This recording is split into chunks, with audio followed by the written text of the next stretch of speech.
Ya, terima kasih Anda masih bergabung sama kami di Power Breakfast di segmen Create Up. Volume makanan yang tidak terkonsumsi akibat kualitasnya dan jumlahnya yang berlebih di Indonesia mencapai 23 hingga 48 ton per tahun pada periode tahun 2000 hingga tahun 2019. Angka ini setara 115 hingga 184 kg makanan per kapita per tahun. Dan data Kementerian Perencanaan Pembangunan Nasional atau Badan Perencanaan Pembangunan Nasional, Bappenas, menilai hasil analisis kolaborasi dengan Foreign Commonwealth Office Inggris menunjukkan bahwa food loss dan juga food waste di Indonesia mencapai 23 hingga 48 ton per tahun pada periode tahun 2000 hingga tahun 2019. Angka ini setara 115 hingga 184 kg makanan per kapita per tahun. Food waste ini juga memiliki dampak sosial, yaitu masyarakat kehilangan energi dan gizi yang setara dengan 61 juta hingga 125 juta porsi makanan atau sekitar 29 hingga 47% dari populasi di Indonesia.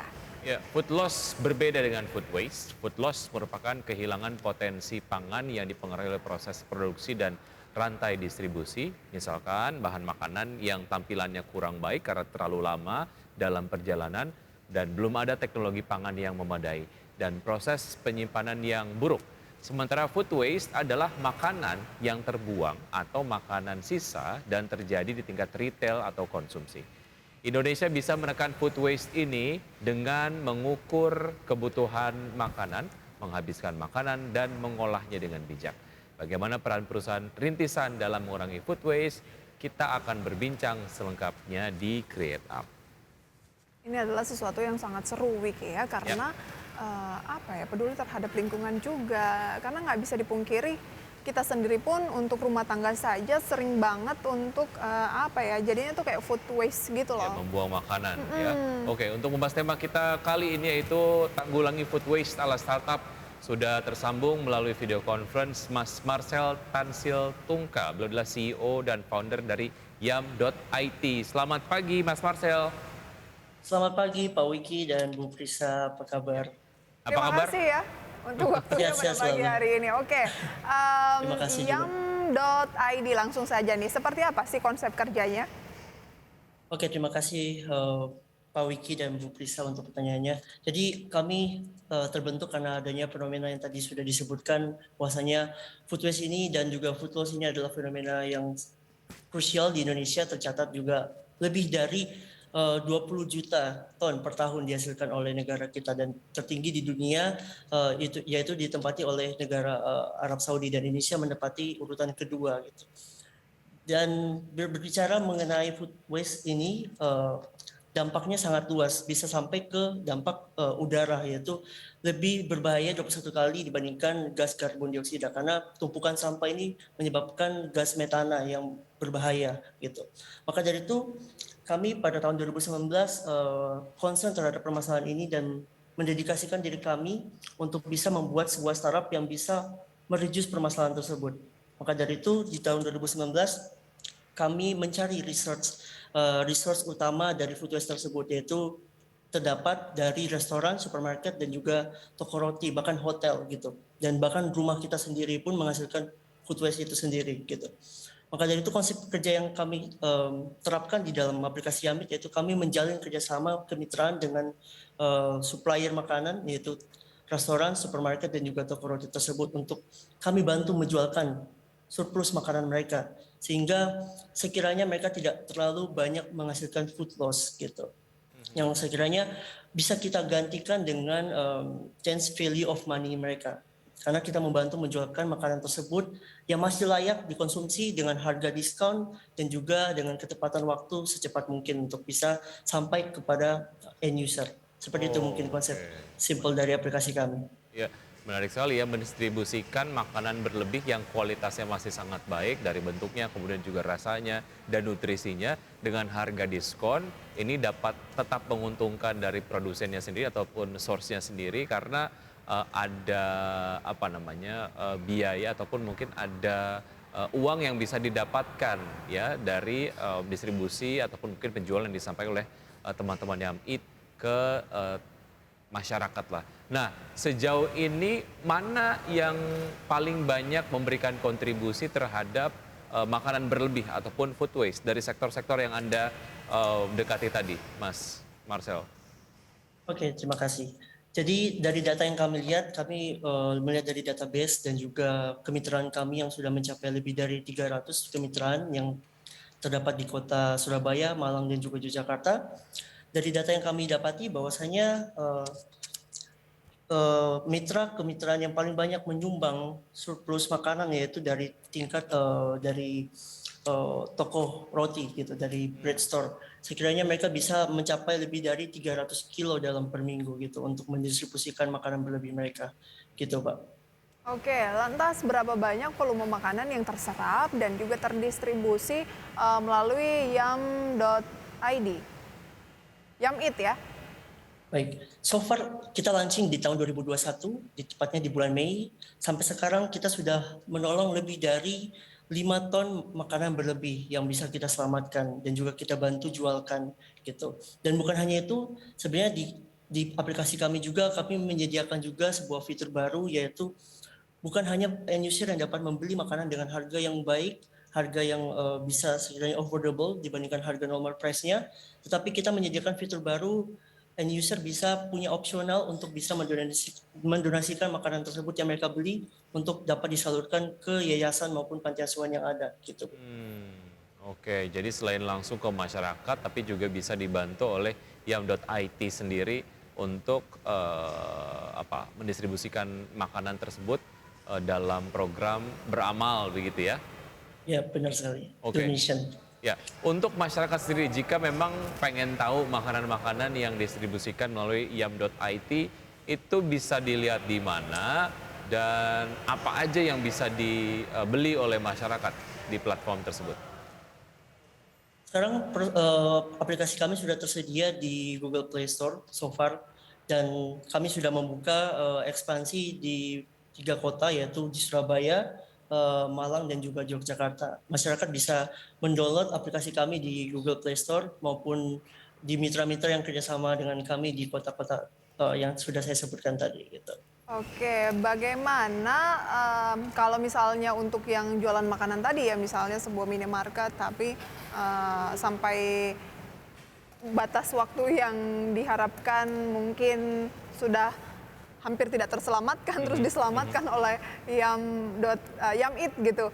Keuntungan yang diperoleh Yamit gimana? Kan itu juga makanan udah didiskon cukup signifikan. Nah, bagaimana Anda mendapatkan Margin lah ya. ya margin lah?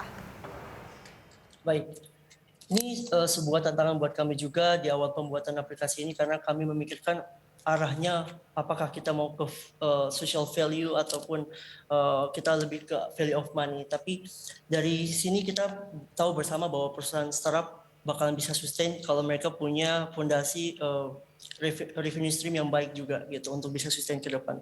Maka dari itu kami memikirkan bahwasanya untuk mendapatkan sebuah revenue stream atau passive income maupun income dari perusahaan kami itu dari 2 sektor, yaitu pertama kami mengambil dari pihak mitra kami yaitu dari restoran, supermarket, dan juga toko roti. Kami mengambil commission sebesar 10% dan juga mengambil dari delivery order pun. Kami punya kemitraan bersama kurir untuk bisa menyalurkan makanan berlebih. Itu kita ambil sekitar 20% gitu. Begitu Pak Willy dan Bu Prisa. Nah, tadi dikatakan bahwa launching di 2021 dan berawal dari komoditas gitu ya. Dan lebih banyak itu menyasar daerah ya memang Surabaya, Malang, dan juga Yogyakarta. Tapi apakah jangkauannya, misalnya saya lagi ada di Surabaya nih, jangkauannya benar-benar ke pelosok Surabaya, mungkin nggak terlalu pelosok tapi luas banget gitu, atau memang yang terjangkau oleh apa ya, misalnya ojek online, atau bagaimana sih sebenarnya? Baik Bu Prisa. Jadi konsep kemitraan kami pun dengan driver pun kita menetapkan ada maksimum jarak juga yang kita Oh, ada tetapkan di dalam maksimum aplikasi jarak kami ya. untuk ya mendeliverikan makanan tersebut, yaitu maksimum dari kami yaitu 30 kilometer gitu. Jadi mungkin hanya kita bangun kemitraan ini berawal dari perkotaan dulu, di kota Jogja, di Malang dan juga Surabaya. Kalau sampai ke pelosok kami sekiranya bisa, tapi ada tambahan charge juga gitu. Jadi dari kami pun driver kami pun bisa, pernah ada sebuah case yang bisa sampai ke pelosok-pelosok desa dan lain sebagainya gitu. Baik. Ada informasi yang disampaikan kepada konsumen nggak terkait dengan expired date-nya? Kalau untuk produk-produk roti gitu mungkin memang ada dalam kemasannya ada tanggal expired date-nya gitu ya. Tapi untuk misalnya produk-produk yang didapatkan dari restoran gitu ya, secara kemasan ya seperti pada kemasan makanan take away dari restoran yang kayaknya nggak ada detail mengenai tanggal expired Atau dalam dates ya. aplikasinya ada dicantumkan mungkin Nah, Wiki, itu gimana? terbuatnya kapan. Oke, terima kasih berpertanyaan. Jadi tentunya di aplikasi pun kita menerangkan bahwasanya makanan tersebut ada expired date-nya dan kapan diproduksi pun kita tetapkan. Dan ini berlaku juga bukan untuk end user, ini berlaku juga untuk kemitraan juga bersama pemilik merchant kami gitu. Bahwasanya kita punya standarisasi makanan layak konsumsi yang mereka harus patuhi di dalam SOP perusahaan kami maupun terms and condition yang telah kami tetapkan. Seperti itu. Oke, Anda ini kan mengklaim sebagai penyelamat makanan, food savior gitu ya. Apabila, kan nggak mungkin semuanya laku, apa semuanya laku setelah masuk Yum Eat? Nah, misalnya ada yang nggak laku gitu, meskipun lebih minim lah dibandingkan tidak menggunakan aplikasi Yum Eat ya. Itu diapakan makanannya? Baik Bu Prisa, thank you. Jadi kami sekarang lagi mengembangkan sebuah program baru di dalam aplikasi kami yang bekerja sama dengan Food Waste Management, di mana makanan-makanan yang sekiranya dari mitra kami tidak terselamatkan atau sudah menjadi waste, itu akan kami kelola dan kami istilahnya kelola kembali untuk menjadi sebuah produk baru lagi, yaitu seperti maggot dan lain sebagainya. Oh, Seperti itu. oke. Jadi kami akan punya program itu ke depan. Oke. Jadi betul-betul end to end gitu ya konsep Benar. dari food savior-nya. Oke, waktu awal didirikan Yum.it itu gimana sih challenge-nya Mas Marcel untuk memberikan sosialisasi kepada masyarakat gitu ya? Karena mungkin kalau kita ngedenger istilah food waste itu yang terkesan di kepala kita adalah makanan dengan kualitas yang sudah tidak baik gitu, kurang lebih lah kayak Hampir gitu. busuk gitu ya. Hampir busuk. Nah itu gimana tuh sosialisasinya supaya memang masyarakat mau membeli gitu ya makanan berlebih melalui aplikasi Yum.it ini dengan harga yang didiskon gitu, tentunya dengan mengetahui bahwa kualitasnya masih sangat baik. Baik, Pak Wiki. Jadi memang ini adalah tantangan buat kami di awal pembuatan perusahaan kami pun di tahun 2019 yang berawal dari komunitas. Kami pun mengalami hal tersebut setelah kami memvalidasi beberapa market maupun end user kami pun yang terbesit di pikiran mereka bahwasanya makanan yang kami jualkan adalah makanan basi gitu kan. Ternyata yang perlu ditekankan di sini adalah ini bukan makanan basi tetapi ini makanan berlebih, makanan yang surplus yang sekiranya masih sangat layak untuk dikonsumsi. Hanya mendekati terms dari expired date-nya gitu. Maka dari itu kami pun tetap berusaha meskipun kami tahu bahwasanya ini punya masih sangat baru di Indonesia mungkin juga dan juga masih belum tahu. Maka dari itu kita dedikasikan diri kita untuk bisa menjadi tombak penggerak untuk bisa mengedukasi masyarakat dengan adanya komunitas kita kerja bersama untuk bisa edukasi, kita bisa sama-sama maju untuk bisa mendorong mereduce permasalahan yang sedang genting ini yaitu permasalahan food waste. Dan dari apa yang kita kerjakan itu membuahkan hasil sampai sekarang banyak sekali bukan banyak ya sudah Berlangganan mungkin ya. Mungkin satu hal yang juga bisa membantu untuk meluaskan sosialisasi dan juga malam dan juga edukasi mengubah narasi food waste menjadi makanan berlebih gitu ya. Jadi kayak tahu oke ini adalah makanan yang memang diproduksi dan berlebih tidak terserap secara maksimal tapi kemudian dijual kembali dengan harga diskon dengan harga yang murah, Oke. kualitasnya tetap baik gitu kayaknya. Kapan Oke. nih Mas Marcel ke Jakarta? Karena kan di Jakarta pasti lebih banyak lagi dong Iya. food waste-nya. Siap, kami akan punya planning ke depan di dalam milestone kami untuk bisa ekspansi ke Jakarta Amin. kemungkinan besar tahun depan. Ya. Baik, Baik. oke Kita kita berdoa tunggu bersama. ya. Baik, siap. Mas Marcel, terima kasih sudah bergabung bersama kami. Sukses untuk Kiam.IT. Sampai jumpa. Selamat pagi.